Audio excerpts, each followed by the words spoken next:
Preach, preacher, preach. Last 8 chapters by Ellen. This is for those of you who are Adventist. I'm not Adventist by, one of the founders, or if not the founder of the Adventist movement, Ellen White.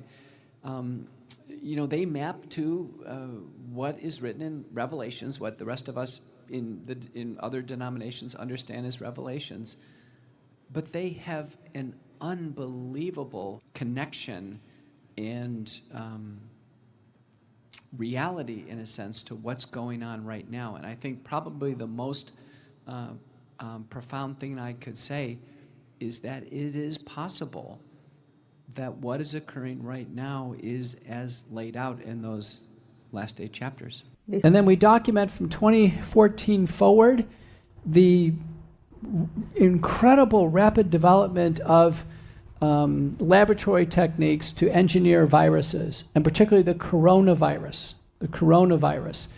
And so there, in 2014, Dr. Ralph Barrick at University of North Carolina, Chapel Hill, and Dr. Peter Daszak at the EcoHealth Alliance, David Morens at the National Institutes of Health, and Anthony Fauci, Jeremy Farrar at the Wellcome Trust at the time, they all began to collaborate on how to take a common human virus called a coronavirus and make it able to invade the human body and kill the organism. That's called gain-of-function research, making the virus function to a much greater degree than it would in nature. That's man, in a sense, turbocharging something very dangerous out of nature. And that is the whole idea behind gain-of-function research. This all started to happen under our watch in the last 20 years. Now, interestingly, a pharmaceutical sales manager in Belgium who's, had a good job, but he wasn't notable in any other way, he got tapped to be the CEO of bioMérieux. bioMérieux is like Abbott Laboratories or Roche Laboratories. It's a big in vitro diagnostic company in France. This was right around 2007. By 2011, the Chinese had reached out to Jacques Chirac in France and asked for some help in building a biosecurity annex at the Wuhan Institute of Virology. Jacques Chirac said, terrific, I've got the company to do that for you. That company is bioMérieux, led by our new CEO, Stéphane Bainzel. The former pharmaceutical supervisor who's suddenly the CEO of a in vitro diagnostic company who's now building a biosecurity lab in China. Well, Bainzel, in the communications that have come out from the Office of the National Intelligence, from Tulsi Gabbard, and from the work that Ron Johnson and Rand Paul have done, Stéphane Bainzel and Moderna were working on a coronavirus vaccine with U.S. funding, but with his background in having built the lab in China. The CEO of Moderna was directly involved in building the Chinese lab, where now all of our intelligence agencies and the Office of National Intelligence, everyone agrees that the virus that got us sick came out of that Chinese biosecurity lab. So in March, when President Trump announced that we have a national health emergency, 5 days later, Stéphane Bainzel says, I've got a vaccine for it at Moderna. And the US government has a patent, co-owns the patent with Moderna. You can't make this up. This is a riveting story that it sounds like it should be part of a Tom Cruise movie in science fiction or a thrill, but it's actually really happening. It's really happening. So as we sit here today, we've entered this bioweapons era, and we've indeed had a gain-of-function research product, an organism get out of a lab and get the whole world sick, which would be the dream of someone who is developing a biological weapon. A dream. And one night, and many of you probably have seen me, I'm a frequent contributor on most of the news stations, but I went on hundreds of times in primetime TV in the United States. And one night I was on with, I believe, Laura Ingraham, and the chairman of the House subcommittee on the origins of the coronavirus, James Comer, he was on, and I was on one side of Ingraham, and he was on the other side. And I had a chance, since you have a sitting U.S. congressman right on national TV, and I said, the origins of this virus are in this lab, and the lab itself needs to be investigated. We need a full investigation of what happened. And he stepped right up, the congressman said right up, he said, Dr. McCullough, if that happens, some people are going to get killed. Essentially what he was saying is whatever happened in Wuhan, China, is so severe, so awful, involves the U.S. and Chinese governments, so much collusion, so much collaboration, so much ill intent for the world, that we shouldn't even look into it. So here we are, Capitol Hill. We have Ron Johnson and we have Senator Rand Paul leading the charge. And now there's some support from Senator Bernie Moreno and Josh Hawley and just a few others. Now, I've testified myself 5 times. I was one of the very first in 2020. As we sit here today, 97% of us have had SARS-CoV-2 infection. This gain-of-function, partially engineered virus in China. How many of you have had COVID-19? There you go. Now, to make matters worse, the gain-of-function part of this virus was the little spine on the surface of the virus. It's a ball with these little pointy, the pointy part, the spike, that was actually the gain-of-function part of COVID. Now that spike, part of it, when you get the infection, it stays in your body. It finds a way to burrow itself in the body. And there's some other infections that do that too, in part. Lyme disease is one, and syphilis is another. But you get COVID-19, it's not out of your body. You may think it's gone, but a little tip of it can stay in there, and that's what causes the symptoms of long COVID, blood clots later on, all kinds of problems. The vaccines, Pfizer and Moderna, are the genetic code for that spike protein. The spike protein is the lethal part of the virus. And Pfizer and Moderna, that type of genetic code has never been used in human beings before. It was started in December of 2020, and once it's injected into the body, there's no way to turn it off. That is the most alarming thing about this form of vaccine. Any other form of vaccine, a live attenuated virus, a dead virus, a protein, the body's going to clear it out, but not synthetic genetic code that keeps cranking and cranking and cranking and can't turn it off.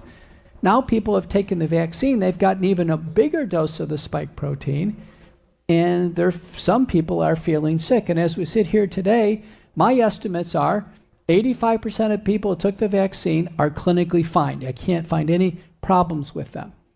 Now, they may have had a lighter dose. Their body may have handled it better. They may be having a perfect library of antibodies to, block that spike protein. But about 15% are having problems.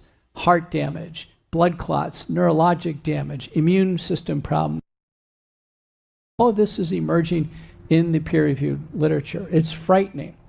But it's due to the spike protein and this vaccine, which is long-lasting. We've published a case this year of a patient of mine who took the vaccine. He had blood clots, he had heart damage. We can find circulating Pfizer vaccine in his bloodstream and the spike protein 3.5 years after the shots. 3.5 years. No wonder he feels sick. So it's a great controversy now in medicine of what we do regarding this current predicament. So fortunately, for everything we've seen that's so unnatural, like gain-of-function research, the solutions seem to be natural. This is very interesting. Even from the drugs we use to treat COVID-19, hydroxychloroquine and ivermectin, they're natural. Our nasal sprays and gargles that are very effective, our natural corticosteroids are natural. Even forms of blood thinners, heparinoids are natural. And our solutions for, getting the spike protein out of the body are also natural. Nattokinase derived from the fermentation of soy or chickpeas. Bromelain derived from the stems and meat of a pineapple. Curcumin from turmeric. Those are the big ones. The spike protein has to be enzymatically dissolved in the body. That's nattokinase and bromelain. I haven't found any other way to do it. I've seen people try to flush it out of the body and take stem cells and take vitamins. I haven't found any of that works directly until we actually clear it out of the body. So I published in nattokinase and bromelain and curcumin in combination is the only peer-reviewed published protocol. It's called McCullough protocol, based spike protein detoxification. I was able to work with others. We formed a company over this. The scientific officer of the company called the Wellness Company. The product is the Ultimate Spike Detox. We did not patent this on purpose because so many people all over the world need this that any sources that you can get for nattokinase, bromelain, and curcumin for sure, but that's probably the single greatest tip you can give people is please undergo detoxification if you've had long COVID, the vaccine, or having residual symptoms, and do everything you can not to get COVID again, which is on the rise. And the best solution there is twice daily nasal sprays and gargles from salt or iodine water, xylitol, scope or Listerine or Spry. All of that's fine, but I'm going to do it tonight. You get enough people under a tent, someone's probably got something. What you want to do is you want to knock down the viral replication in the nose just a little bit so your own immune system can knock it out. You have a virus in your nose, quietly replicating for about 7 days before you get the sore throat. So when you get the sore throat, it's too late. You had 7 days. You could have actually done a little wash up the nose and a little gargle and knocked it out. In 2020, you probably saw me on TV, I was sick all the time. The producers were telling me, Dr. McCullough, you have to get it together because I'm always holding a Kleenex. I tell my wife almost every month, I got a sore throat again. I do a nasal spray and gargle twice a day, every day religiously. I've gone years now with nothing. Nothing. It's wonderful. I had the virus several times. My antibodies to the spike protein, you can actually measure your own blood test to see what your exposure is. Go to LabCorp, Labs on Demand, COVID antibody test, pay $69. Just get your test. You don't need a doctor to order it. But my test was elevated. Anything more than 1,000 units per ml is elevated. I was at 2,300. I didn't feel so great. My ears are ringing. I went on the spike detoxification according to the scientific protocols. It took over a year. But now my levels are about 800. Thank goodness our mother-in-law who lives with us, she took 2 vaccines, but she's been able to somehow clear it out. Her spike antibody levels are 200. The average person with the vaccine is well over 5,000, 10,000, or even 25,000 on the spike test. So the blood test is very helpful. The spike detoxification is helpful. Nasal sprays and gargles twice a day is helpful. But what's most important is for each and every one of you to have a great degree of discernment at this point in time. Many of us were fooled by what happened through the pandemic, surprised, dumbfounded. I was one of them. I was fooled. I did not see this coming, but I do now. Now by looking at the history, I see what is going on.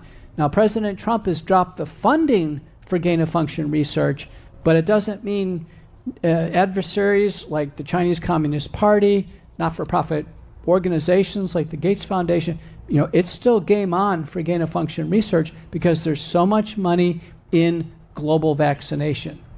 So there's even vaccine centers that say there will be pandemic after pandemic, and there'll be one solution for that, mass vaccination. So we've already had COVID-19 with mass vaccination. There's an attempt with monkeypox to try to get vaccination going. Then bird flu. Then hantavirus.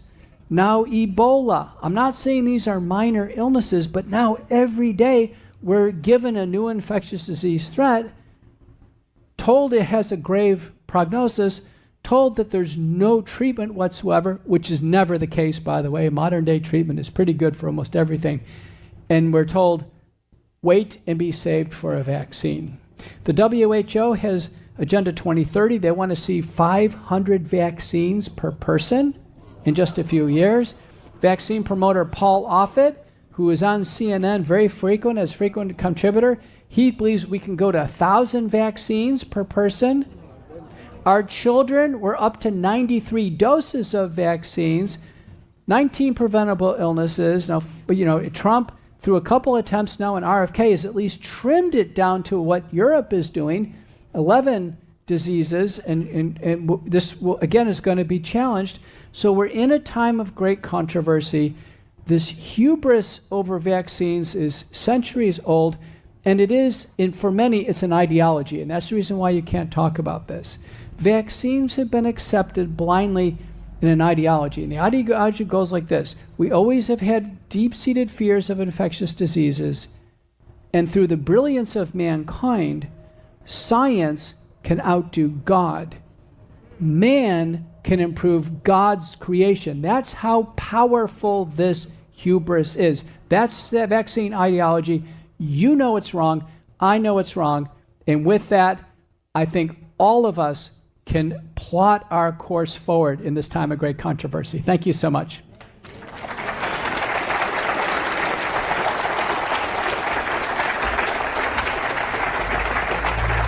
Good. I'm gonna pray with you. Okay. Pray with you. Preach, preacher, preach. Last 8 chapters by Ellen. This is for those of you who are Adventist. I'm not Adventist by, one of the founders, or if not the founder of the Adventist movement, Ellen White. They map to what is written in Revelations, what the rest of us in other denominations understand as Revelations, but they have an unbelievable connection and